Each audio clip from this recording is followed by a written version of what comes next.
Hands on the wheel. Don't move. This is your final warning. Marcus doesn't flinch. His palms press into the leather, steady. Outside the limo, red and blue lights flicker like a warning sign burned into the sky. His breath is slow, controlled, like he's trained for this exact moment. But nothing prepares you for the barrel of a gun pointed at your chest for doing your job. Step out of the vehicle.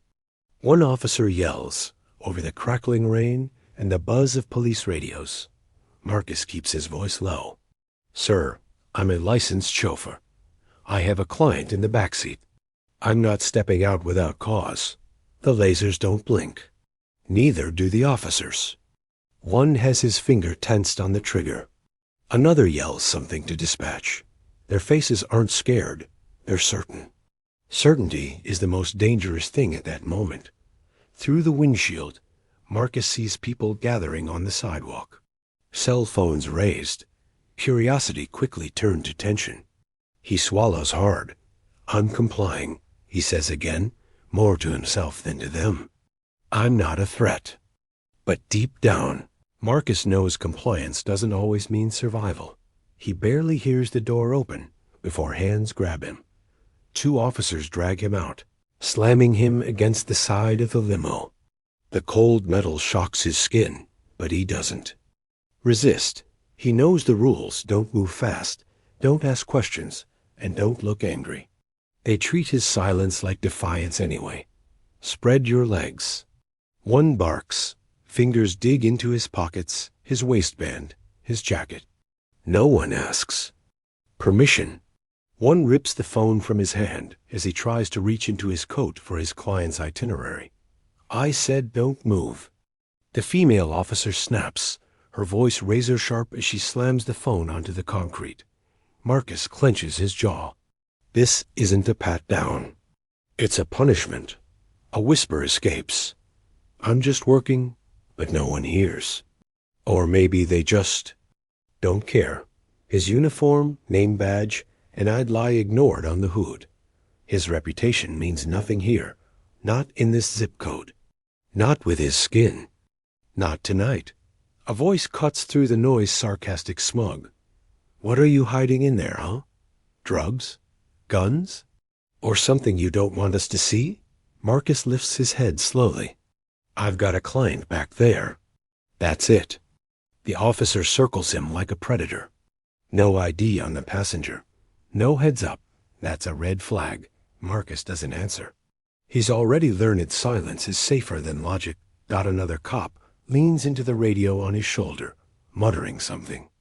Backup is coming. For what? A man in a black suit standing in the rain? The crowd grows. A teenager's phone is pointed straight at Marcus's face. A couple whispers. But no one steps in. The question repeats, venom in the voice now. Who's in the car, Marcus? Why so nervous? He says nothing, because he's not nervous. He's afraid. The city never sleeps, but it sure knows how to stare. A man in a hoodie films from behind a tree. A woman in yoga gear looks, then quickly turns away. Another man across the street shakes his head but doesn't move. Marcus is on display, a public suspect with no crime. His hands still cuffed behind him, his suit soaked from the rain and disrespect. Some bystanders whisper, he didn't do anything. Others murmur, why'd they pull him over then? Judgment cloaked as curiosity. No one speaks loud enough to matter. This is how it happens. Not with rage, but with silence. With eyes that watch and mouths that stay closed. He turns slightly, eyes drifting toward the limo's rear window. The glass is still dark, still unmoved, but behind it, someone waits. Someone important. Someone they don't know is watching this unfold. Marcus prays she doesn't step out. Not yet. Not like this. If they see who's inside, everything changes. Maybe for the better. Maybe for worse. But once that door opens, there's no going back. He tries to calm his breathing, rain dripping from his jaw. His world shrinks to that one pane of glass. Behind it, The truth is sealed, and power is sleeping. For now. His voice barely rises above the rain. Please don't let them open that door, he whispers, eyes shut. Not because he's hiding something, because he knows what it means when truth is revealed too late. When the system has already drawn its weapon and written the narrative. This isn't about tonight. It's about every time before. About every man like him who didn't get a second act, who wasn't lucky enough to have a witness behind tinted glass. His heart beats louder than the sirens now, and still they haven't seen who they're dealing with. But they will. Soon. You don't have to be rich to raise a king, his mother used to say, standing in the kitchen after a 12-hour night shift. Still in SCRUBS. Marcus grew up in Compton, where sirens were lullabies and police helicopters. Painted shadows on bedroom walls. But his mother made sure he knew his worth. Even when the world did and single quotes T. She taught him how to answer questions before they were asked. How to make himself smaller in stores. How to carry himself with confidence that didn't invite confrontation. Work twice as hard. Speak half as loud, she'd whisper, pulling him close when news broke of another unarmed black man taken too soon. He learned resilience early. But that kind of education doesn't come with certificates. It comes with scars, quiet ones, no. One ever sees. And even now, cuffed in the ring, that voice echoes in his mind. Marcus didn't just want to survive, he wanted to exceed. So he joined the military straight out of high school, served honorably, came home decorated, enrolled in college while working nights. Degrees followed. So did exhaustion. And still, it wasn't enough. Even in boardrooms, he was mistaken for security. At the valet stands, he was handed keys. At luxury hotels, bellhops nodded like he didn't belong. One time, a client asked if he was on parole. He smiled through it, like he always does. The insults weren't shouted. They slipped in like tips, quiet, polite, but sharp. Marcus built a luxury black car service from the ground up. Vetted drivers. Bought vehicles outright. Dressed in tailored suits. Memorized every city route. Perfection, he thought, was protection. But the world didn't care about credentials. It saw skin before it saw merit. Every morning, Marcus goes through the same ritual. Check the car. Clean the mirrors. Polish the shoes. Not the tie just right. He makes sure everything is flawless. Not for pride, but for defense. He knows a loose thread or misstep could be misread. That a pause might become resistance. That silence might be suspicious. There's no room for error when you live under a lens. His smile is part of the uniform now. So is the restraint. Even success comes with conditions. And peace? That's earned moment by moment. Still, Marcus dreams. Beyond himself, he envisions a fleet of luxury vehicles, driven by young men from neighborhoods like his, trained, paid well, respected. He imagines walking into schools, telling kids that dignity isn't something you wait for, it's something you build. Today's ride? A last-minute booking. No name on the request. Just a time, a location, and a heavy price tag. He figured it might be big. He didn't expect history to ride in the back seat. That morning, before the limo ever hit traffic, he saw it. An unmarked SUV. Same color, same distance, same rhythm. His chest tightened for half a second, then loosened. He told himself it was nothing. He's seen ghosts before cars that tail, slow down, disappear. Marcus didn't flinch. He never does. But deep down, a voice whispered what he refused to say aloud. Not again. The SUV was gone by the time he turned on Wilshire. But now, it's a cruiser. Marcus checks the rearview again. It's still there. Same speed, same lane. Close, but not close enough to overtake. He knows the rhythm. It's not traffic.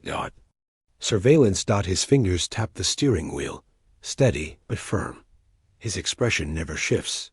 Calm, composed like muscle memory from 1,000 other drives where being watched wasn't paranoia, but protocol. They're just running my plates. He mutters. He signals his lane change early. No sharp turns. Speed limit locked in. Everything is perfect. Still, the car behind him doesn't budge. And Marcus feels it, not fear. Exactly.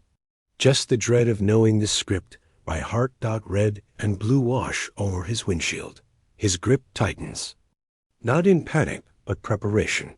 He eases to the curb, breath shallow. Not fast enough to look guilty. Not slow enough to be called uncooperative. He kills the engine. Place both hands on the wheel. His pulse climbs, steady and loud in his ears. This isn't new. That's what makes it worse. You're not a threat, he tells himself. But it doesn't matter what he knows. It's what they see. A sharp knock on the window jolts him.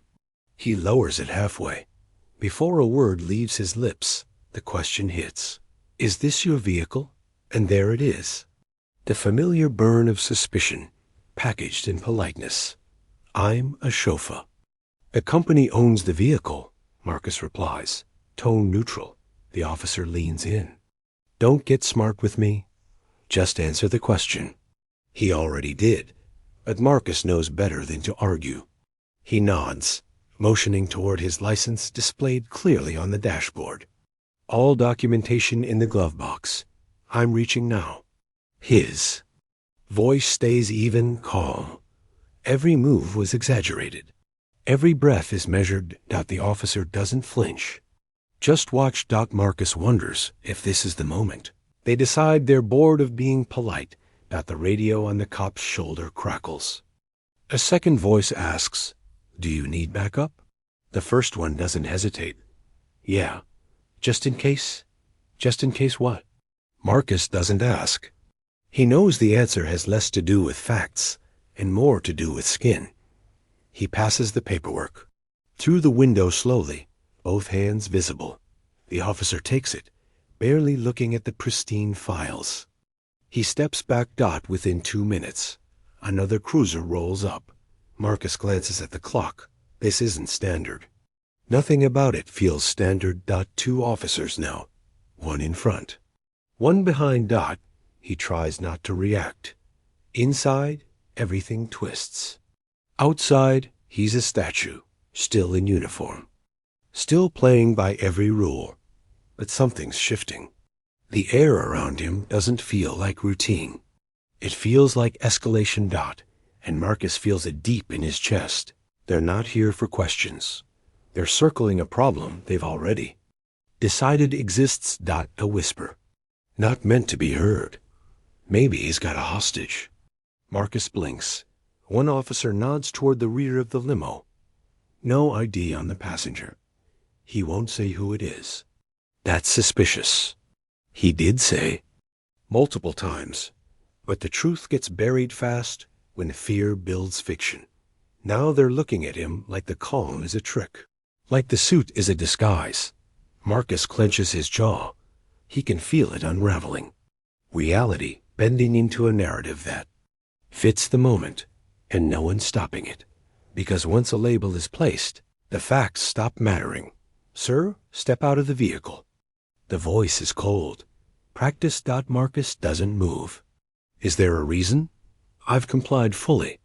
I'm transporting a client. Step out, now. This isn't a request. It's a countdown. He swallows. His hands stay on the wheel. One wrong twitch, and this turns into headlines. Not the kind anyone survives. He inhales slow, controlled. A lifetime of restraint pressed into one moment. But deep down, something breaks loose. Not defiance. Just clarity. No matter how flawless he is, no matter how professional, he's always one command away from being a threat. And that command has just been given. Out of the car. Now, Marcus doesn't get a chance to explain. Before he can even speak, hands reach through the open window and unlock the door. His seatbelt snaps. Loose as 2 officers yank him out with force, that feels less tactical and more personal. He hits the pavement hard. One grabs his wrist, another his arm. They twist him face first against the hood. Rain slicks the surface as his chest presses into cold metal. "Let me call my client," he pleads.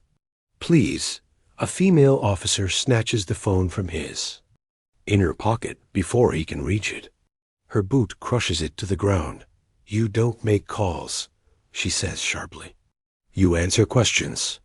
His fingers twitch behind his back as handcuffs snap on. No Miranda rights. No reason. Just restraint. Just silence swallowing dignity. Marcus tries to steady his breath, but the panic doesn't come from sirens or shouts. It comes from knowing that, once again, his voice doesn't matter. And this time, the world is watching. He's forced onto his knees in the street, palms cuffed, soup drenched, head bowed. The rain doesn't wash anything away. It just soaks humiliation deeper into his skin. Phones are out now. Some across the sidewalk, some from parked cars. All pointed at him. He didn't do anything, a voice says softly. Then why's he cuffed? Someone replies. People film. People whisper. But no one steps forward. One man mutters, "Probably stole the car." Another shrugs. Or maybe he just looks like someone. Marcus doesn't lift his head. His body aches, but it's the weight of disbelief that cuts sharpest.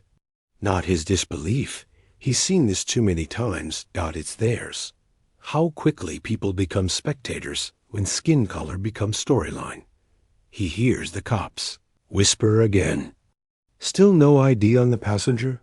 She's not moving. Marcus freezes. He wants to shout. Don't open that door. Don't drag her into this. But he can't speak with a knee in his back and a badge in his face. Click. The limo door creaks open and the street goes still. No shouting. No commands. Just breath held in every chest. A woman steps out, tall and poised, the rain outlining her presence. Like she was meant to be noticed. Sunglasses, black coat, stillness. Then the gasps ripple through. The crowd like electricity. It's her. Wait. Is that? She says nothing. Just walks calmly toward Marcus, then stops beside him, her eyes hidden, her voice unreadable, but her silence screams. Officers glance at one another, nervous for the first time. Radios stop crackling. Tension flips. On its head, the very person they assumed needed protection is now the only one. They can't protect themselves from. Someone in the crowd whispers it. Beyoncé. And just like that, their entire story starts falling apart. Beyoncé, acute, finally speaks. Calm, deliberate, unmistakable. Is this how you treat a man doing his job? No one answers. One officer clears his throat, suddenly unsure of the uniform he wears. "Ma'am, we didn't know." She cuts in. Didn't know what? That he was black? That's enough to pull rifles now? The officer looks toward his partner for help. There's none. He wouldn't identify the passenger. One tries weakly. "I'm Beyoncé," she says flatly. He didn't say my name because his job is to protect my privacy. The crowd shifts. Phones tilt upward. Comments flood live streams. Hashtags are born in real time. Hashtag driving while black. Hashtag Marcus deserves better. Hashtag they DIDN single quotes T. No. Marcus doesn't look up, but he hears her voice like thunder cracking through a storm. "I hired him because he's excellent," she continues. "Not so he could be profiled on the side of the street while I sit in the back of my own ride." And still, no apology. Only the sound of their authority unraveling. She points. He's wearing a name tag. Company ID. Uniform. The car is registered. To his employer. Did you even check? They didn't. One officer fumbles with the license, suddenly pretending to read what he already dismissed. The other steps back, as if space might create justification. A new voice breaks in one of the bystanders. He's got a dash cam too. Might want to think before you keep lying. Now they're surrounded by more than a crowd. They're surrounded by proof. And it's not just about Marcus anymore. It's about every unspoken assumption they acted on. The badge they ignored. The license they brushed off. The story they created before asking a single question. And now, it's all on video. Marcus stays quiet. His eyes closed, rain mixing with tears he didn't ask for. But this time, the silence is different. He's still kneeling, still soaked, still cuffed, but he's not alone. And for the first time that night, he feels something shift, not just in the officers or the crowd, but in the weight of being seen. Yo, is this for real? Within hours, the footage floods every corner of the internet. TikTok, Instagram, YouTube, Twitter, there's no platform untouched. Clips of Marcus kneeling in the rain, Beyoncé standing tall beside him, and officers scrambling to regain control play on loop. One version has music behind it. Another has captions. Most just let the raw silence speak. The comment sections explode. This is what black men deal with daily. She didn't even have to raise her voice. That's power. Hashtag Marcus deserves better. Double quotes. The hashtags start trending by noon. Hashtag driving while black reaches 4 million mentions by nightfall. Influencers stitch the footage with personal stories. Activists repost it with links to bail funds and petitions. It's no longer just Marcus's story. It's everybody's. In group chats, during dinner conversations, the question keeps coming up. Did you see what just happened? And the answer echoes louder each time. We can't unsee it now. By morning, Beyoncé's publicist releases a short but pointed statement. We will be pursuing all legal options. This is bigger than one man. It's about how power is misused, who it's used against. The post goes viral instantly. Hours later, her legal team uploads the limo's dashcam footage clean, clear, time-stamped. There's Marcus, calm, professional, announcing his name, repeating it, offering ID, asking respectfully to remain in the vehicle for his client's privacy. There's the officers, ignoring protocol, escalating without cause. And there's the moment the female officer slams his phone to the ground, as if silencing truth was routine. By nightfall, the clip is being dissected on cable news. Analysts draw comparisons to other racial profiling cases. Journalists dig into the officers' records. Civil rights organizations release statements calling for an immediate investigation into yet another abuse of authority rooted in bias. It's not about a limo anymore. It's about a system. And Marcus, once silent, is now surrounded by a choir of voices that refuse to be ignored. The next day, a civil rights lawyer, one with decades of courtroom wins, steps forward. I'll represent Marcus pro bono. He stood with dignity. We'll stand with the truth. It hits the front page. That afternoon, 2 officers involved are placed on administrative leave. The department announces an internal investigation, but no. One's buying it. At a press conference, the police chief fumbles through a carefully worded apology. We regret how the incident unfolded, and we are reviewing our procedures. Reporters cut through the vagueness. Was racial bias a factor? Why was deadly force nearly used without probable cause? Did any officer check the license plate before drawing weapons? Number. Straight answers. Just more deflection. Behind the podium, the department starts to crack, not from lack of planning, but from the weight of undeniable evidence. Outside the courthouse, people gather. Some hold signs. Others just stand in silence, not for protest, but for presence.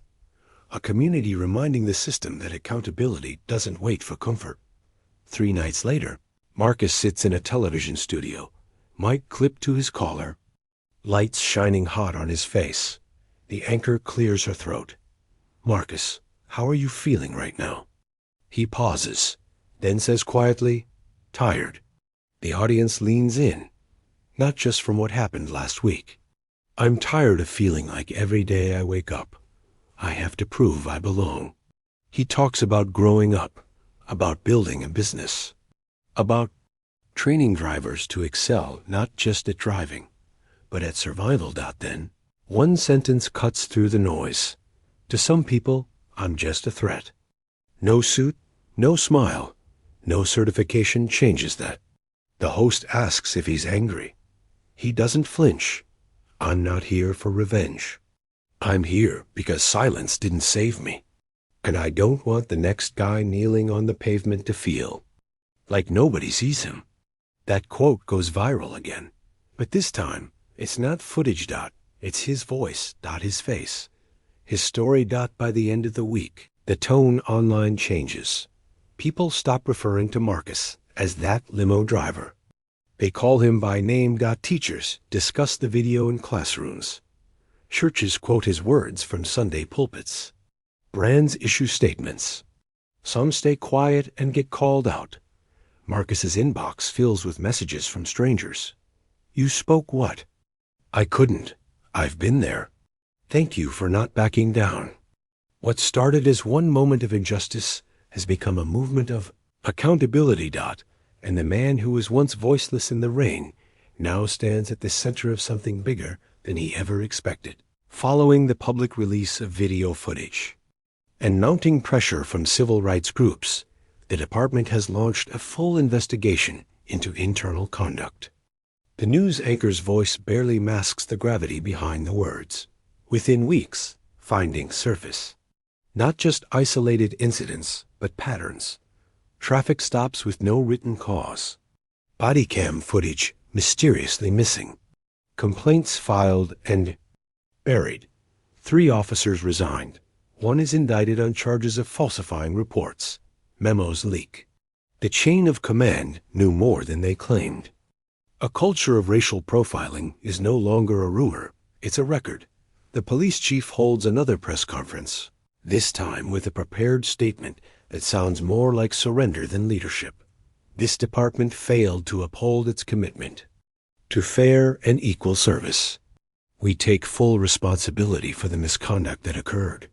But the public isn't interested in performance. They want proof of change. And Marcus? He's not celebrating.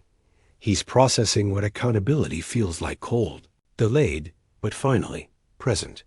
He doesn't need revenge. He needs reform. The footage, the headlines, the hashtags, they reach Capitol steps. A state senator introduces a new bill, Marcus's Law. It mandates racial bias training for all law enforcement and requires body cameras on all unmarked patrol vehicles. During the hearing, the senator holds up a still image of Marcus kneeling in the street. This man didn't break a law. He exposed one. Testimonies pour in. From mothers, from veterans, from drivers who know what it's like to be pulled over with fear instead of reason. The bill passes with bipartisan support. When it's signed into law, Marcus watches it live, flanked by students from the very community he came from. He doesn't speak at the ceremony, not because he's speechless, but because this moment isn't just about him. It's for every name that never got this far. And in silence, he feels something shift, not just in the law books, but in legacy. Months later, Marcus stands at the ribbon cutting of his company's new training center. Backed by a grant from Beyoncé's foundation, he launched a free mentorship and certification program for young black men interested in luxury transportation, hospitality, and professional development. At the opening ceremony, he addresses the first class of recruits. They tried to make me small, but this space, this is big, and it's yours now too. The program teaches more than driving.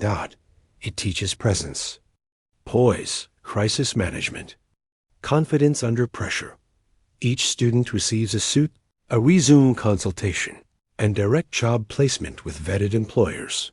The local press calls it the nation's first empowerment through mobility initiative. One student barely 20. Tells a reporter, Marcus made me feel seen before I even got behind the wheel. And just like that, Marcus's story becomes more than survival. It becomes seed work-planting futures where fear used to grow. Under soft lights, Marcus steps up to the podium at a National Civil Rights Summit. It's been almost a year. He clears his throat, adjusts the mic, and begins not with anger, but with clarity. They tried to strip my dignity that day, but in their ignorance, they handed me a louder voice. The room goes still. He talks about silence, the kind he once thought would protect him. About professionalism that was never enough. About the danger of being well-dressed and still treated like a threat. He doesn't name the officers. He doesn't have to. Instead, he names every young man in his program. Every student who told him they now walk taller because they know they matter. I'm not here because I got lucky. I'm here because someone recorded what too many of us have lived. The audience rises before he finishes, not out of pity, but because he's not just speaking. He's lifting the room with every word. And in that moment, Marcus isn't just reclaiming power. He's sharing it. If Marcus's story stirred something in you, don't stay silent. Drop a comment below and tell us. What would you have done in Marcus's shoes? Have you ever felt dismissed, profiled, or unseen? Your voice matters here. When one story speaks, it invites 1,000 more. Let this space be more than a comment section. Make it a conversation. This story isn't just Marcus's, it's one that echoes for so many. Share this video with someone who needs to hear it. A friend, a coworker, a classroom. Stories like this spark awareness. Awareness drives action. Every time it's reposted, someone sees what they've never seen before. Let your share be someone's wake-up call. If you believe stories can dismantle silence, hit that like button. Subscribe for more truth-telling narratives that don't just entertain, they empower. We don't just tell stories. We shift culture. Be part of a movement that's building empathy, equity, and visibility, one story at a time. Together, we amplify the voices too often ignored. Together, we remind the world, dignity isn't optional. It's stand with Marcus. Stand with each other. And keep this echo alive.